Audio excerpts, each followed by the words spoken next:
Hello and welcome to In Case of Emergency, or I should say the second to the last episode of In Case of Emergency. So before I forget, I need you to stay tuned until the end of the episode where I'm going to announce something, okay? It's a good something. You're gonna want to stay tuned, okay? Anyways, so in the previous episode, we basically had a conversation with Wes where he kind of got the wrong idea about the whole Bossy of Remoran thing, and he's basically saying that he's gonna marry the person that he doesn't even know and doesn't even love, and that he's gonna continue in the family business. Much to Kieran's surprise and sort of like like I guess sad. I don't want to say sadness, but it was like, wow, okay. And then he also had a conversation with Cedric and Luke where they basically, I don't know, Cedric's conversation was kind of sad because it was like sort of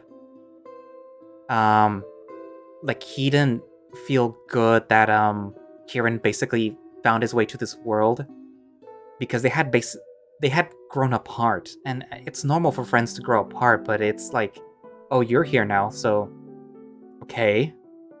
And then with Luke, it's like he's not happy in this world. He kind of sees it as a game, but it's a game that he can't win because he can't find the rules for it and he can't bend them or anything. And moving on to Remus, it was basically revealed that he's the bad guy. He's going to sacrifice you, Kieran, and he was probably going to sacrifice one of your other friends if they happen to go into the cave with him, to renew this world, because as it turns out, the whole reason it's falling apart is not because the heart of Peregrine is tainted or whatever. It's because it needs more, I guess you could say, life experience or something to renew it. And Remus has been sacrificing people all this time who find Peregrine to renew his own little fantasy world. Even though he says that it's a fantasy world for other people, it's basically all just for him because he for some reason just doesn't want to leave. But yeah. So with you either get pushed or you throw yourself in, and I decided to throw myself in by flipping him the bird too. And unexpectedly though, Cedric dove in after us to try to save us. So yeah. So I guess without further ado, let's continue and see what happens. And then you come back home. You take a huge gulp of air after having the wind knocked out of you from your fall. But you don't belong here anymore. This isn't home, and maybe it never was. Something is different this time. The air in your dorm normally smells faintly of sweat and unwashed laundry, the scent suffocating with the windows closed during the muggy summers. But tonight, the air is clear and cool. The smell of clean linens catches within your nostrils, and your room is remarkably more organized. No more overflowing trash can, no evidence of self-medicating by way of retail therapy, not even the chair for clean but not that clean clothes. If you didn't recognize the comforter on the bed and backpack in the corner, you would think you'd step into someone else's room. You have to go back. You know the route between your dorm and the philosophy department and Redoubt Hall like the back of your hand. Without a second thought, you're racing out the door and through the empty campus in the summer night. The air whips around your bare arms and thighs. Shit. Halfway across the quad, you realize two things. First, you're not wearing any clothes. You're in a ratty old band t-shirt and a pair of boxers because you had forgotten about insignificant things like modesty in your rush to leave. The second is that your ankle, exposed to the elements in a pair of green flip-flops, is entirely healed. What the hell? You reach down to tenderly grasp your ankle and feel nothing out of the ordinary. You try leaning some of your weight on it, like you haven't been putting triple that with every running step you took on concrete on the way here, but you don't feel anything. That's weird. That's strange, but you have to keep moving. When you reach the front of Redoubt Hall, you rattle the glass doors at the base of the building. No luck, they're locked. Shit. Scanning the building, you identify your potential entrance points. On the ground floor are a set of glass doors and, a story above, an open window by a tree. Let's climb the side. Here goes nothing. You're not built for climbing trees, not since you lost your lankier preteen build and indefatigable attitude. But desperation drives you to throw your body against the flaky bark of the tree, its trunk winding along the side of the building. You clench your thighs around the tree's trunk. Bark sloshes off with every shimmy up the tree and lands in your fur. Ow! A sharp chip of wood cuts into the pad of your paw. Keep going. Grating your teeth, you shift through your grip as you're pulling yourself up with the heel of your hand. You can see lights inside the building, probably a security measure. Luckily, the tree begins to slope into a flatter surface, letting you caterpillar yourself along its extended branches. There are leaves and twigs sticking out of your fur, probably bugs too. You can only imagine what you will look like to a custodian looking out the window right now. You worm yourself along the branches that run closest to the open window. It's probably 3 or 4 feet from your nose, just enough that you can't reach it with one arm while still clinging to your branch. You try to shift your weight into your knees and heels, but forcing your weight onto a smaller area has the effect of the tree's branch creaking and dipping ominously. Uh-oh. Prepare to jump. There's only one thing you can do. The branch under your feet sways as you assess the distance between yourself and the open window. The opening is too small to dive through, not unless you wanted to clonk your head against glass like a bird in a window cleaner commercial, but you could probably grab the lip and pull yourself through. You bounce on the heels of your feet to give yourself some momentum, leaves and detritus raining on top of you from the upper branches. 3, 2... The branch snaps under you as you take off, no time to think. The first thing that you feel is your body smash against the plaster of redoubt, the pain ringing through your ribs. But at least you haven't splattered yourself across the concrete below. Fortunately, your hands are gripping the ledge of the open window. Your heart leaps in your chest. You're so close. Pull yourself through. Your sides heave with effort. It's like trying to pull yourself out of the deep end of the pool, slopping wet with 30 extra pounds of water in your fur. Pull yourself through. You strain again, your flip-flops flailing against the wall as you try to find a grip. You manage to get your forearms through the window and your shoulders start to burn with lactic acid. Pull yourself through.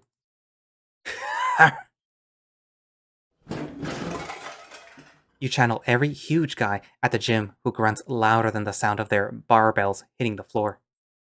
It turns out that they were onto something, because with your groaning, you're able to heave your chest onto the windowsill and squeeze yourself through like the last bit of toothpaste in a tube. No longer capable of articulate speech, you catch your breath for a moment before pushing yourself off the ground, leaving a bloody smudge on the tile. You stumble through the classroom and into the hallway, where an alarm goes off as soon as you open the door from the inside. After a bit of meandering, you find the staircase and race down as you leave a trail of dead leaves and dirt behind you. Eventually, you find yourself in a familiar hallway. The exit sign at its end still blinks with a sickly green light, beckoning you forward like a light at the end of a dock. You stretch your arms out towards the literacy symbol. Do you smell that? It's the smell of the American dream. Bull markets and bronze testicles. My favorite part of The Great Gatsby was how Gatsby respected women.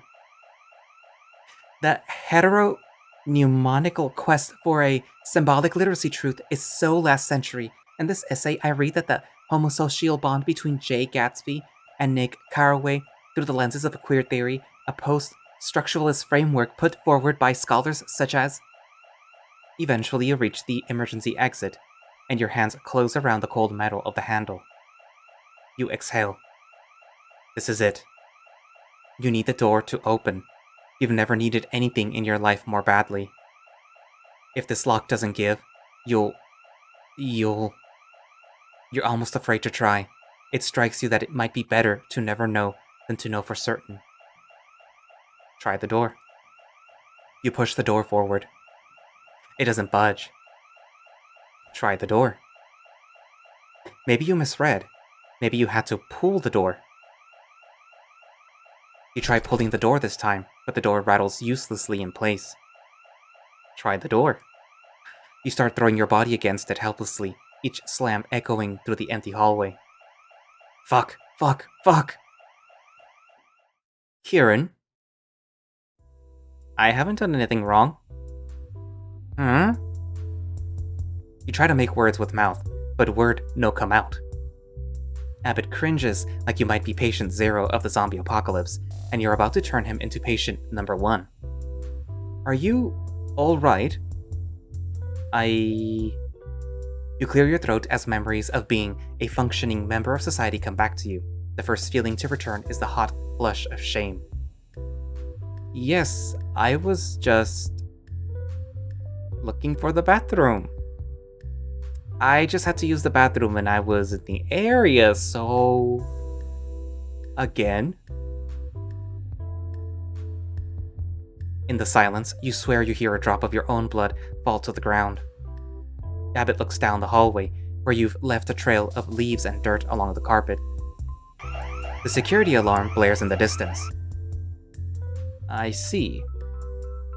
You and Abbott seem to realize at the same time that you're wearing only a t-shirt and boxers. My self-preservation instinct is telling me that this is a lawsuit in the making, but my duty as an educator compels me to ensure that you're all right before I let you go. Would you care to step into my office? I can call off security for you inside. There's no alarm in there. I cut all the wires while severing my connection to the World Wide Web. I believe I have a first aid kit as well, for emergencies, presumably. I hope you are up to date on your tetanus vaccinations, for I have nothing to help you in that regard. The professor gestures vaguely and shuffles into his office without waiting for a response. Abbott is searching through piles of loose-leaf papers and folders when you enter. He ducks under his desk and burrows through items, throwing out books behind him like clouds of earth. Aha! He produces a small first aid tin and undoes its metal clasps, sliding it across the desk towards you. Mind anything that looks like cough syrup. Given how old this thing is, it may very well be heroin. You silently rummage through the tin with one hand, picking through the items with 2 fingers. Everything is coated in a thin layer of dust. The dust so old it's caked on as grime. If you didn't have tetanus already, you probably will get it by just touching anything in this box. So, how goes your final project? Are you prepared for your presentation this afternoon? Final project? Oh, right. You'd forgotten all about the dick. Shit, you instinctively check your pockets like it might be sitting like a concealed dagger strapped to your calf. It's not. I lost it. I lost it. I'm really sorry. I lost it the very first week, and I thought I could get it back, but... Sorry. You don't have to apologize to me. This is your education, after all. You fiddle with your thumbs, feeling guilty. I'm not upset with you, Kieran. I believe you'll figure it out.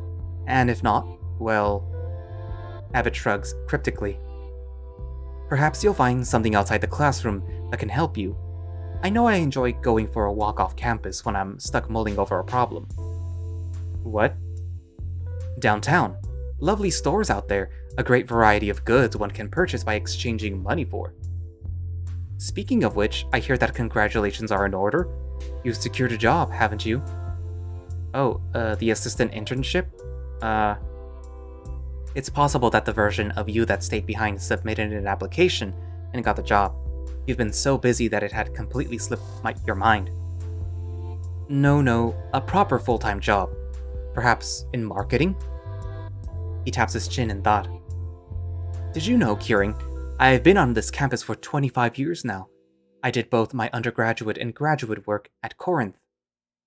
After my PhD, I was between working here and a postdoc in Berlin, but who in their right mind would turn down a tenure track when it was offered to them? Yes, it was easier back then, but work has always been the same. I'm sure the work-life balance is no better for undergraduates like yourself. Remember to set boundaries, Kieran. Yes, it's why I don't take calls from home while at work, or vice versa.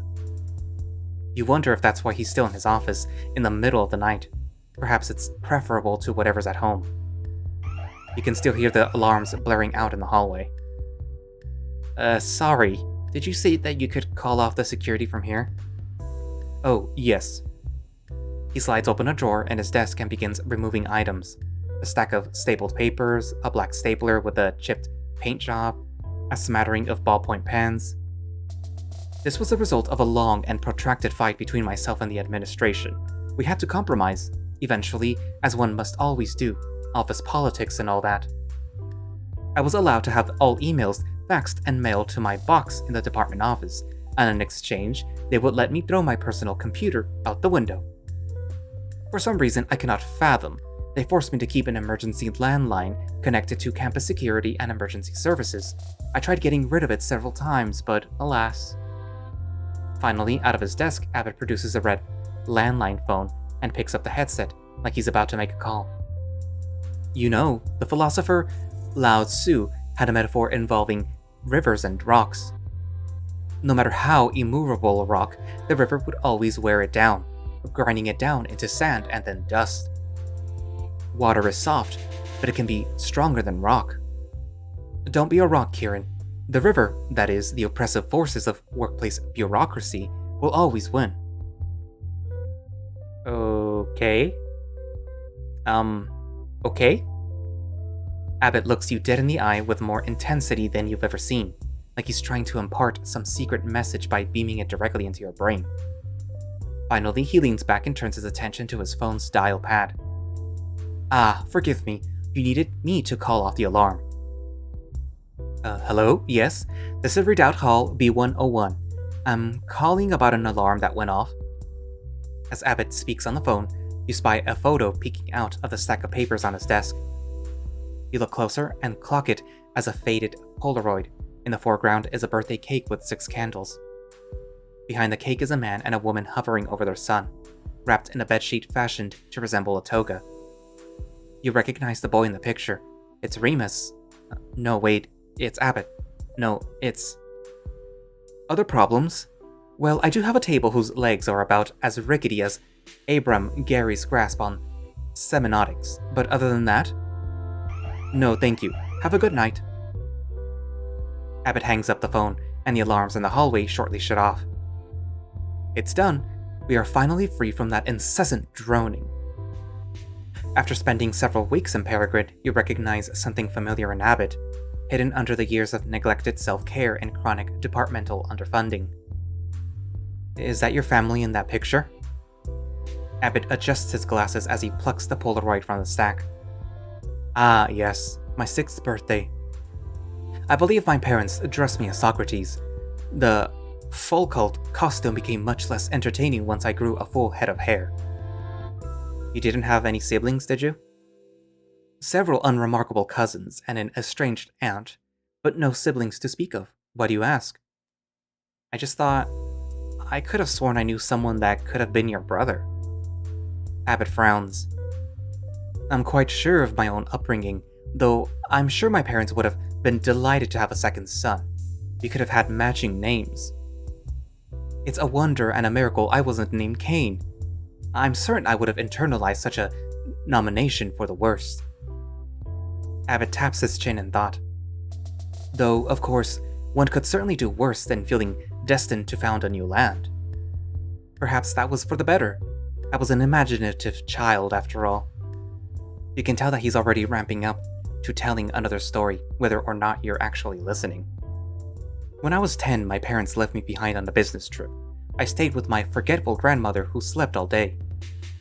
In her bookcase, I discovered no shortage of books that spoke of warrior kings and magicians, prophecies and swords.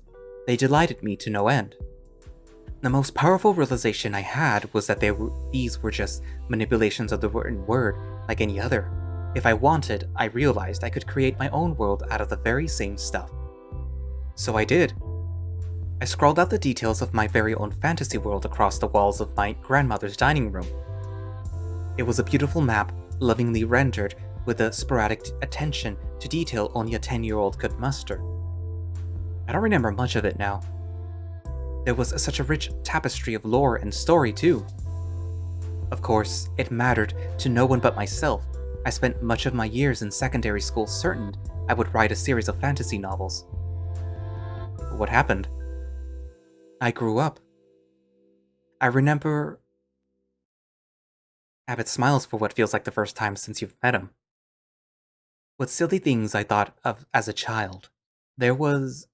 there was a forest with bleeding trees that smelled of iron. There was a lost mining civilization with names I cannot remember. I only remember drawing them out on the wall. How much a bit of crayon can transform the canvas. White plaster transformed into cliffs and rivers, worlds and people. I believe there was a king as well. The king was I, of course, who ruled the entire world. What a fantasy. Abbott is far away now, clearly transported to another universe. With a sinking feeling in your stomach, you're starting to think that he's exactly where you wish you were.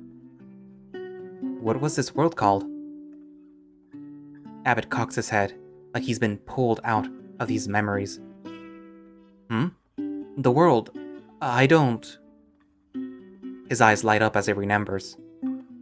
Ah, of course. I remember now. I call the world Peregrine.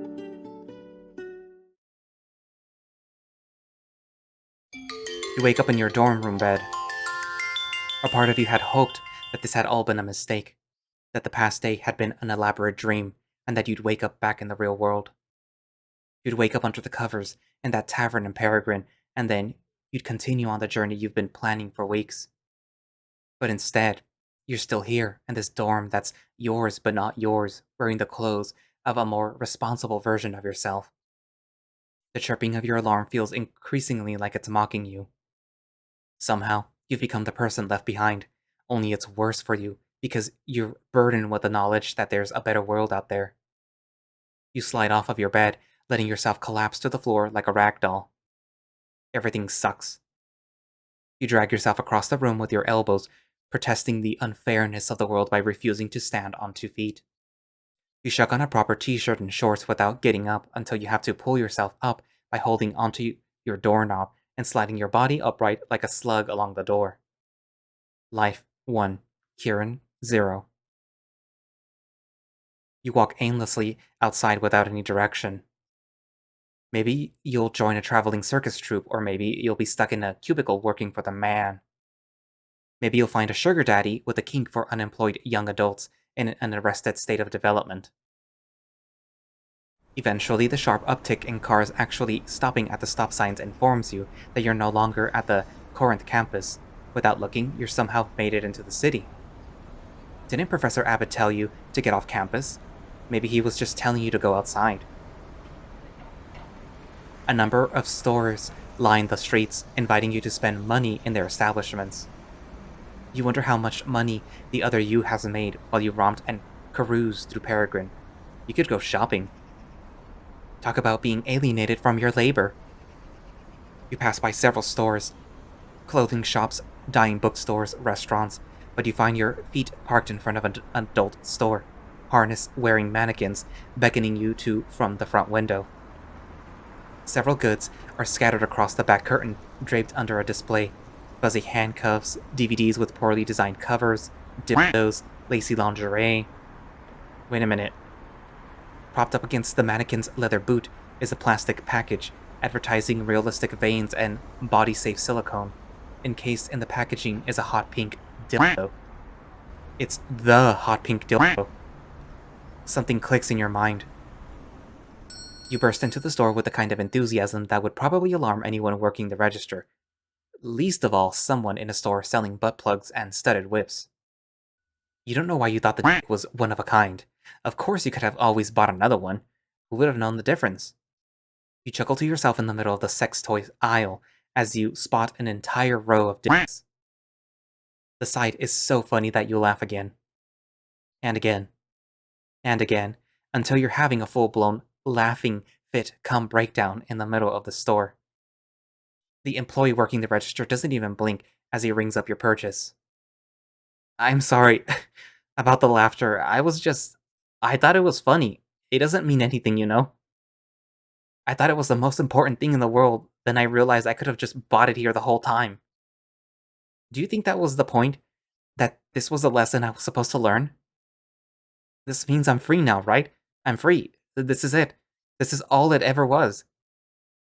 There was never any bigger meaning. It was always just a sex toy from a store, and I'm just a guy with nothing. I'm just a guy. You catch your breath for the first time since you opened your mouth. The cashier stares back at you and blinks. So, did you want a paper bag or a plastic one? Typical. Actual environmental justice forestalled by offloading responsibility onto the individual customer. You step back into the street, cheap plastic bag swinging in your hand and a shameless smile on your face. It never meant anything at all. You're finally free. A car honks as it pulls up to the curb in front of you. 3 familiar faces look back at you from the seats of a convertible. Hey, are we parking on a red line? If you're fast, you don't have to pay to park here. Get in, loser. We're going to the beach. Without much thought, you pack in the back of your car beside Cedric. Wes drives and Luke rides shotgun. The 4 of you drive south towards the beach. Wes rolls the windows of the convertible down so the warm sun and cool wind tickle your fur. You chat about school, about celebrities, about the future. No one mentions Peregrine. You don't know who these people are, if they're your friends as you know them, or if they're someone else entirely. But somehow, they've taken to you, so maybe they're close enough. Maybe it doesn't matter. It's a beautiful day. You can see the ocean on the horizon as you approach, the blue waves rolling in the distance. I know the perfect place. Wes pulls off the highway and down a beaten road until he finds a cozy asphalt cove to park in. There's an idyllic, undisturbed inlet here, framed on all sides by shrubbery and mossy cliffs. The air smells like salt and heat. The water is clear and the sand is white. You can't believe this place is empty. Cedric opens the trunk of the car and pulls out a cooler and a multicolored beach umbrella. He smiles when he sees you looking. We came prepared. Who is this guy? You can't help but smile back. What about the giant inflatable hamster ball I asked you to bring? No? Dang, I guess we'll have to make do. Wes bounces a volleyball on the sandy asphalt and catches it in his hands, cradling it under an arm. Let's go. I've been wanting to get out here forever. When you make your way down to the beach, there's already a volleyball net set up in the sand like it's been waiting for your arrival. All of you pitch in to make preparations for the afternoon. Luke sets out the towels, and Cedric corkscrews the umbrella into the sand. Wes flips open the cooler and groans as he holds aloft a melting bag of ice. We didn't pack any drinks. What? They're under the ice. No. They're supposed to be on top of the ice. Luke and Cedric exchange glances. I thought you were supposed to. Pack the beers on the bottom? Put the drinks on the top? Well, shit. Wes tosses the plastic bag onto the sand. There's a gas station like 30 minutes from here. We can go grab drinks there. What? That's like an hour to get there and back. I can go. You think Wes is going to let you drive his baby? He wouldn't let me anywhere near the steering wheel. It's not my favorite child, so... Come on, that's no fun. Let's make this more exciting.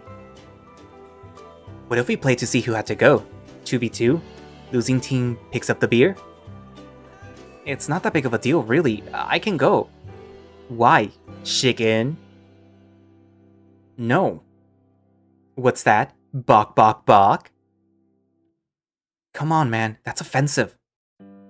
Luke flaps his arms like a chicken's wings as Cedric tries not to smile. You realize that this is a friendly antagonism, not their usual flavor of passive aggression. They're actually friends here. Fine, okay, I'll do it. Yes, teams, Everyone. As everyone divides themselves into teams, you're recruited to Wes's side like it's inevitable. Okay, lovebirds, go easy on us, mere mortals. Your face flushes a little at the label. Do the others think that the two of you are together? Don't tell me you're afraid to lose, Luke. Hey, who really loses if I get to drive your car? Don't worry, Wes. I'll be driving. Luke whispers conspiratorially across the court. That's just what I'm letting you think. Wes rolls his eyes as the two of you take your places on the side of the net. You ready, Kieran? Ready as I'll ever be. Here goes nothing. Wes smiles and nods your way, and you can't help but grin back. Rearing up, he serves the ball across the net. A few rounds in, it's quickly becoming clear that you and Wes are going to win. Well, it would be generous to say that you and Wes. It's obvious that Wes is the one scoring the points. Not because he's a volleyball savant, but because he's taller and has a more an all-around athletic experience than the rest of you. Which strikes you as unfair in general, but entirely fair in this specific game in which you two are winning. Wes easily blocks another spike from the enemy team and scores another point for your side. Let's go us! Woo, let's go team! Wes claps you on the back in an act of friendly camaraderie. He shouts over the net. Come on, you can do better than that! Luke sticks his tongue out in defiance and Cedric grits his teeth. I call timeout, halftime, whatever. Our forces have to regroup. Luke and Cedric huddle together. Or rather, Luke swings his arm around Cedric's shoulder and forces him into one. Wes tosses the ball from hand to hand impatiently. What do you think they're talking about? How good we look? Probably how distractingly handsome the enemy team is, preventing them from getting a clear shot. We do look pretty good. The huddle opposite, the field breaks apart and Luke signals to your side to serve. The game goes on like this for a short while. A few more volleys and it's only a matter of time until your team is a point away from winning. Cedric sends the ball sailing over the net. You go to catch it, but Wes is faster and taller, and he spikes it across the sand, trying to win this game once and for all. The ball flies through the air with incredible speed and power. Ugh! You hear the hollow twang of a volleyball bouncing off someone's face, hard. When the sand clears, you see Luke doubled over in pain and writhing on the ground. Oh my god, Luke, are you okay? Wes watches the whole event unfurl with a raised eyebrow. Where does it hurt? My head, my eyes, my coccyx, everywhere. Wes rolls his eyes. I didn't even hit the ball that hard. Come on, you'll be fine. Wes tries to help him up, but Luke just screams again. I think he's really hurt. Do we need to take him to the emergency room? No, he's obviously faking. Ah! Literally only screams when I'm talking. Eee. I'm done. Happy? Luke moans and clutches his knee to his chest. You, Wes, and Cedric hover over him, debating what to do with your wriggling friend. The closest hospital is an hour away from here. No hospital. Just need rest. Luke lies on his side, burying his cheek in the warm sand. Wes rolls his eyes and crouches next to him. You know, I was really looking forward to you picking up the beers. I was ready to hand over the keys and everything. Wes pulls his car keys from his back pocket and jiggles them in front of Luke's face. Luke opens one eye, suspiciously, then closes it again and moans quietly in pain. But I guess if you don't want to. I do. Such a shame, but you're in so much pain, so I guess you'll never get the chance again. Luke's eyes open again, I can do it, but only if you concede the game. You want me to say we lost, even though we won? You didn't win. Luke's in no condition to drive. No, I can do it, just give me... Wes snatches the keys out of Luke's reach. You need a rest. Kieran and I will go for a drive, even though we won. Hey, that was a foul. You hurt the enemy team. Wes is already walking to the car, tossing his car keys into the air and catching them in his palm. What's that? Come closer, I can't hear you from down there. You give the others a quick nod before jogging after Wes. You sidle into the passenger side seat and together, the two of you drive inland for a while, leaving the coast behind you. It's been fun spending time with all the others, but you're looking forward to time with just the two of you. Wes drives with one hand on the wheel, the other resting outside the window. The wind blows into your fur, smelling less and less like salt as you get further from the ocean. It's not long before a gas station appears on the horizon, and Wes pulls a convertible into the empty lot to fill up. You read aloud the prices for a gallon without thinking. Wow, when did gas down here crack $4? I don't know. Wes pulls out his wallet and uses his card to pay for a full tank. You notice that he pushes the button for premium gas. You've never ever seen anyone do that before. What's the difference between that and the regular stuff? It's premium, so it's better for the car. That's why it costs more. So you don't know what the difference is. It's unleaded. It's plus. It's more expensive. As Wes pumps gas into the tank, you slide out of the front seat and plop yourself down on the hood of this car. Hey, watch it. That's a new paint job you're sitting on. Are you sure? I mean, you don't even know what you're putting in your ride. I didn't realize you knew so much about cars.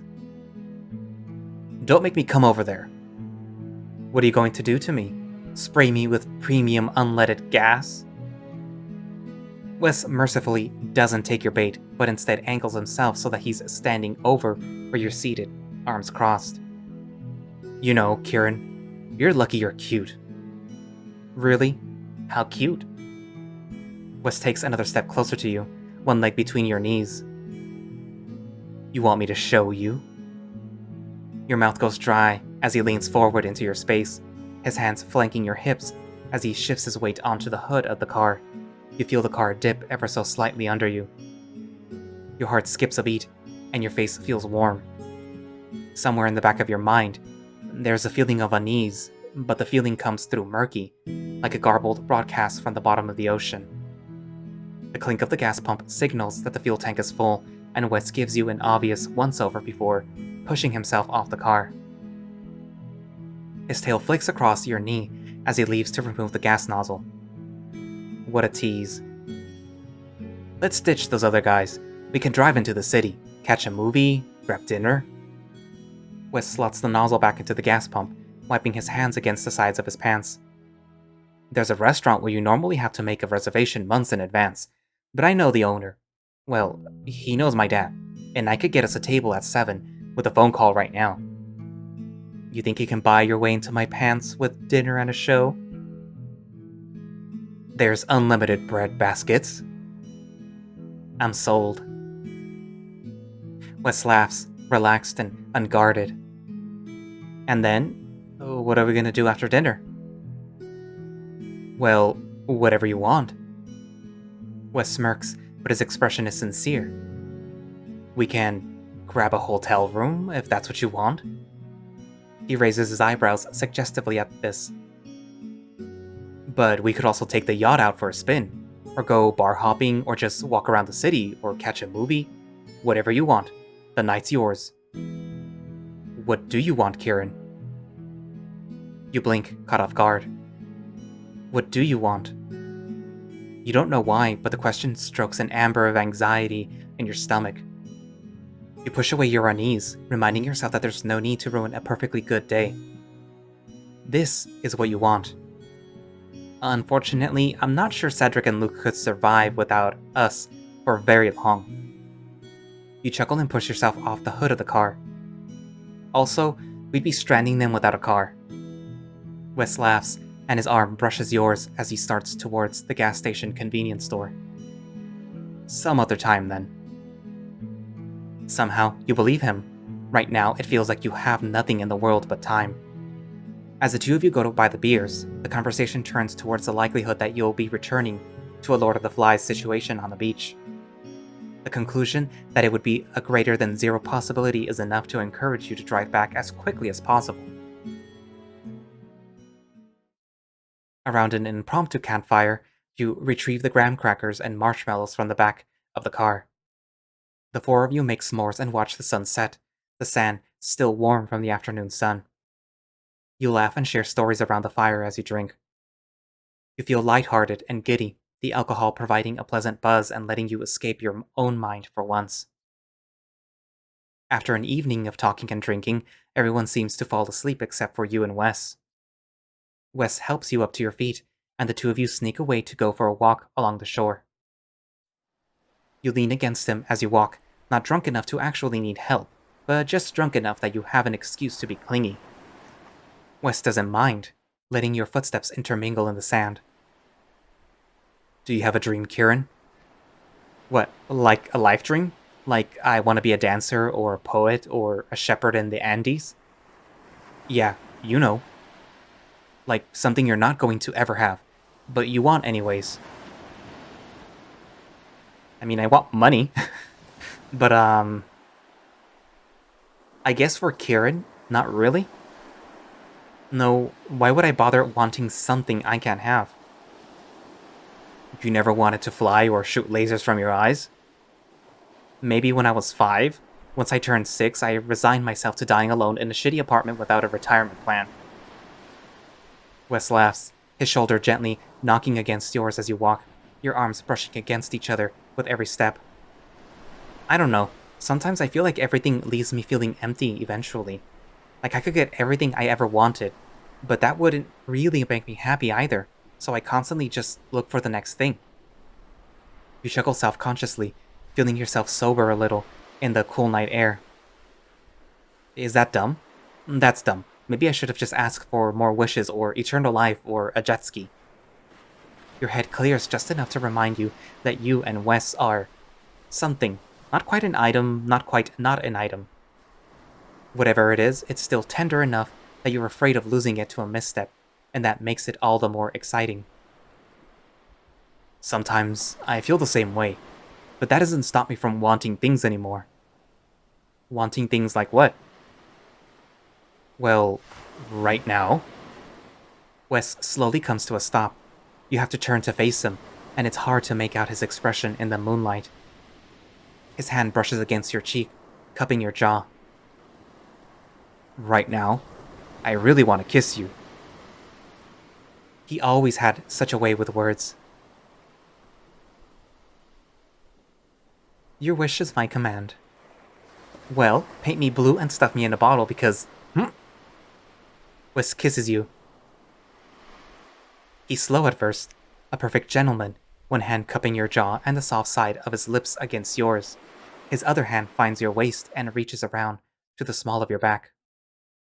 You can smell the salt of the day's sweat and the ocean breeze on him. Pressed against him, you feel that his body is soft and sturdy in all the right places. Wes pulls you down with him as you're practically sitting in his lap, your feet planted in the sand. Something about this feels familiar, though it's hard to place what's triggering the sense of deja vu. Have we done this before? You smile giddily, increasingly less drunk from the alcohol than you are from making out. You rest a hand on Wes's chest and run your fingers through the soft fur there. His pupils are black saucers, and his face looks as flushed as yours feels. I hope not. I like to think that I would remember making out with you. You laugh and nuzzle into his neck, his hairs tickling your nose. Wes strokes through the fur on the back of your head with his fingers. You can't help but feel like you're forgetting something important, like you're not sure if you've locked the door or turned off the stove, or had an assignment due. Something tickles at the back of your mind. Maybe it's... What about your dad? You're engaged, right? Wes stops stroking your head to fiddle with the band on his finger. As he does, he sits up and wriggles the ring free. What, because of this thing? Not anymore. Wes straightens and winds his arm back like he's preparing to skip the ring into the ocean. Whoa, whoa, whoa! You put your arms up to try and stop him, but his arms are longer, and he holds the ring out of your reach. Fuck my dad, fuck my family, and fuck living for anyone else. You don't have to actually throw away. Wes feigns throwing the ring a few times, like a pitcher winding up to throw a ball. I'm gonna do it. I'm really going to throw it away. Wes, how much is that thing worth? Wes pauses, contemplative. Then he looks at you and presses a quick kiss to your lips. It's distracting enough that you don't notice what comes next. Not as much as you. With a determined chuck, Wes flings the ring into the ocean. The sea so dark it's impossible to catch anything but the smallest glimmer before it disappears under the waves. Holy crap. I can't believe I just did that. He chuckles as he clutches his empty ring finger to his chest. I can't believe you just did that. Are you okay? It's worth it. Whatever happens in the future, I want it to be with you. A distinct pang of anxiety hits you in the chest. You try to play it off like it's cool. Tell me more about this future. I hope it involves unlimited breadsticks. And here I thought you only liked me for my body. That's just one of your many perks.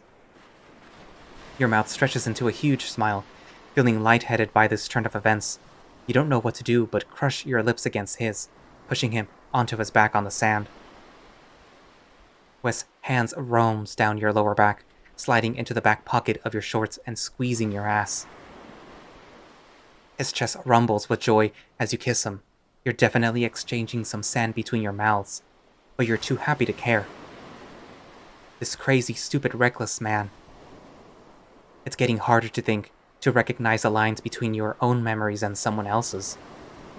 You laugh, breathless, and go to rest your hand on Wes's chest when your fingers find nothing but air. Hey, I think there's a hole in your... Sitting up to get a better look, you see that your hand has gone straight through Wes's body. You yelp and snatch your arm back in alarm, scrambling to your feet. It's not Wes's body that's gone ghostly. It's your hand. When you hold it up, you can see the starless sky through the space where your palm should be. What's wrong? What the hell is going on? You're breathing too fast, the air around you turning into carbon dioxide faster than it can be replaced by oxygen. You're going to choke to death. You're going to have a heart attack. I'm going to die. Please don't let me die.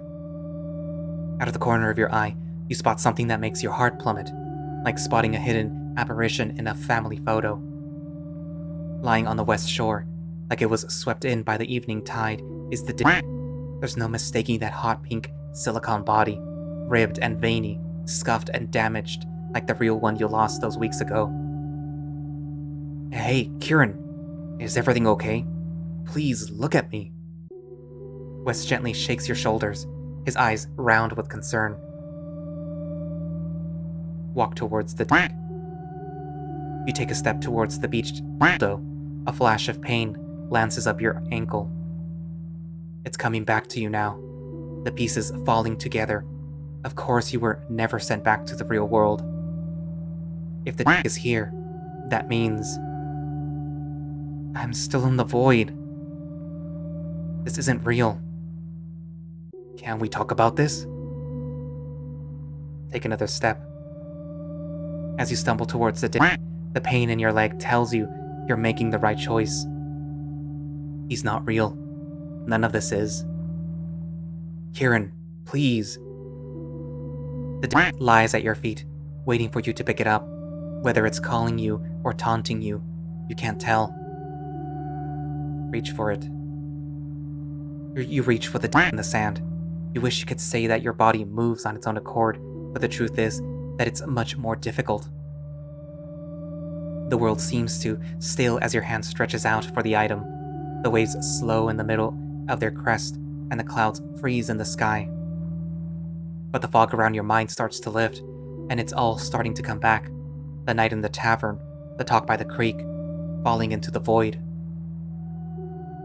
Kieran, please stay with me, even if it's just another night. I want you. We can have something here. You know it won't be the same when you go back. He won't love you like I do. There's nothing back there that you can't have here, but better. Kieran, if you go back, you're gonna be alone. Pick up the dick. You open your mouth to offer a rebuttal, but you don't have one. He's right, in a way. If you leave, there's no guarantee that you'll ever have what you had here. But that's, you figure, the point. You grab the dick by the shaft, and the world grinds to a final halt. All the sounds stop, and it's like you're standing in the vacuum of space. Push on.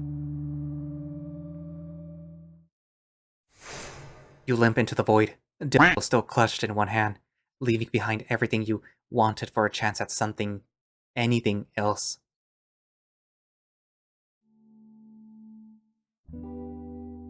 And that's where I'm gonna leave it for today. Obviously, there's more. There's more to this story right now. So, before I forget, so what I wanted to tell you guys is that I'm going to be holding a giveaway.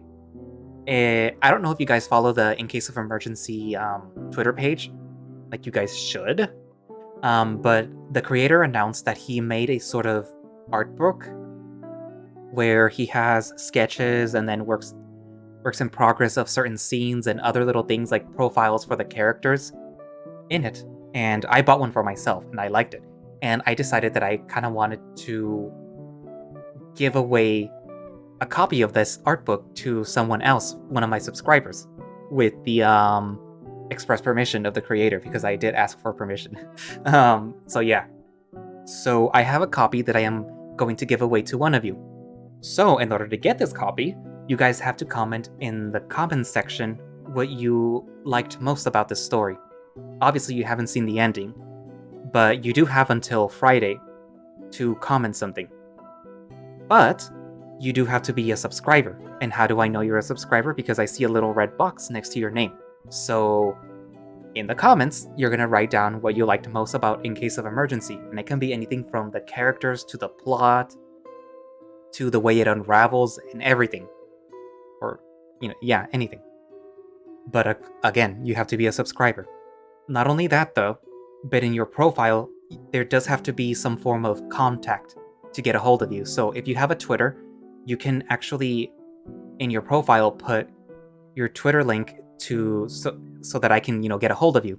Or if you have an email that you want to use, you can also put the email in your abouts on YouTube.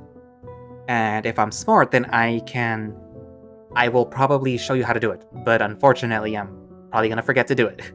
So I think you just go into your profile from the YouTube page that you're doing this on.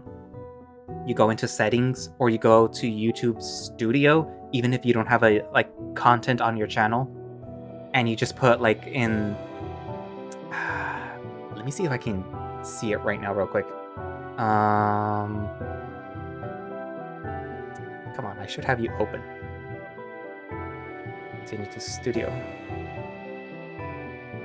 If you were to do it through YouTube Studio, you go to the... It's like a little wand that says customization. And then from there, you go to basic info. And then from right there, you can, just put a link to either a Twitter page, or you can put on the bottom, it says contact info, to put an email.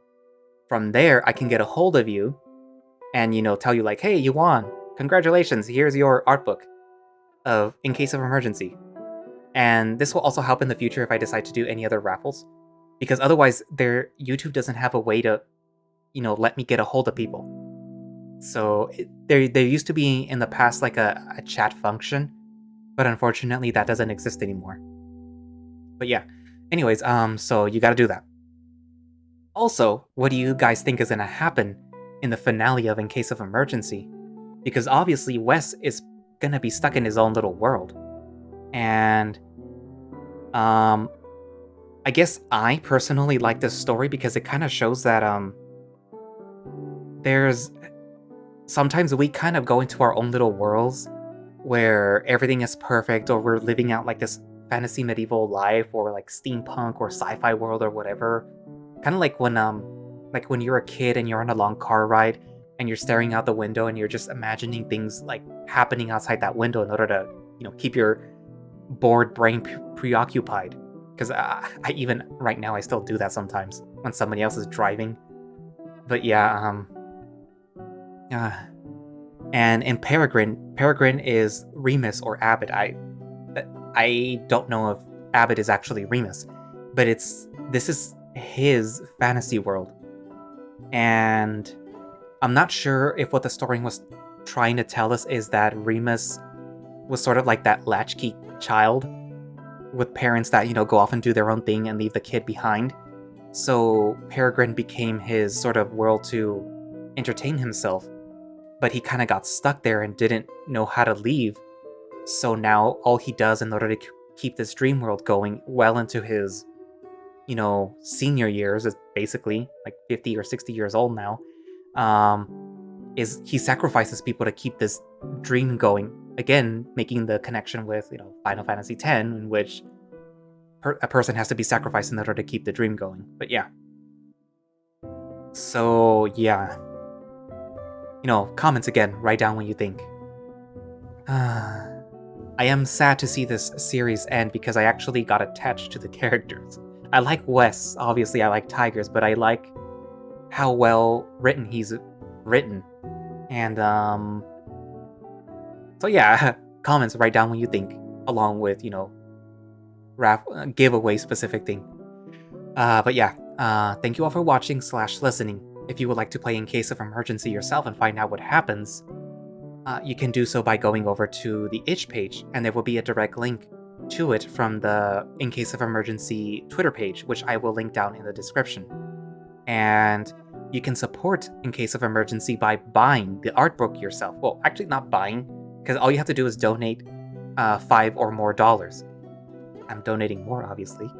I'm just kidding. But yeah, so if you want to do that, then you could do that. You get the art book yourself, and it'll only cost you $5 or more. But if you want to win it, then you know how.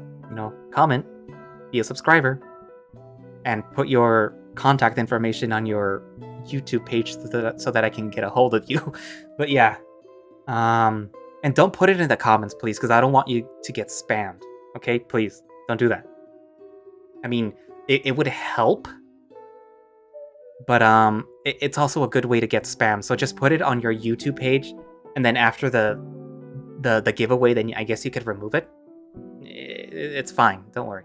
But yeah, I know some people don't want to do that because you don't want to reveal your email, so you can probably make a fake email too if you wanted. I mean, because I have iCloud and I make fake emails all the time. I'm probably even going to use a fake email when I send you guys the art book. But yeah, at least something where I can contact you, okay? Please. Otherwise, it's going to go to the next person, okay?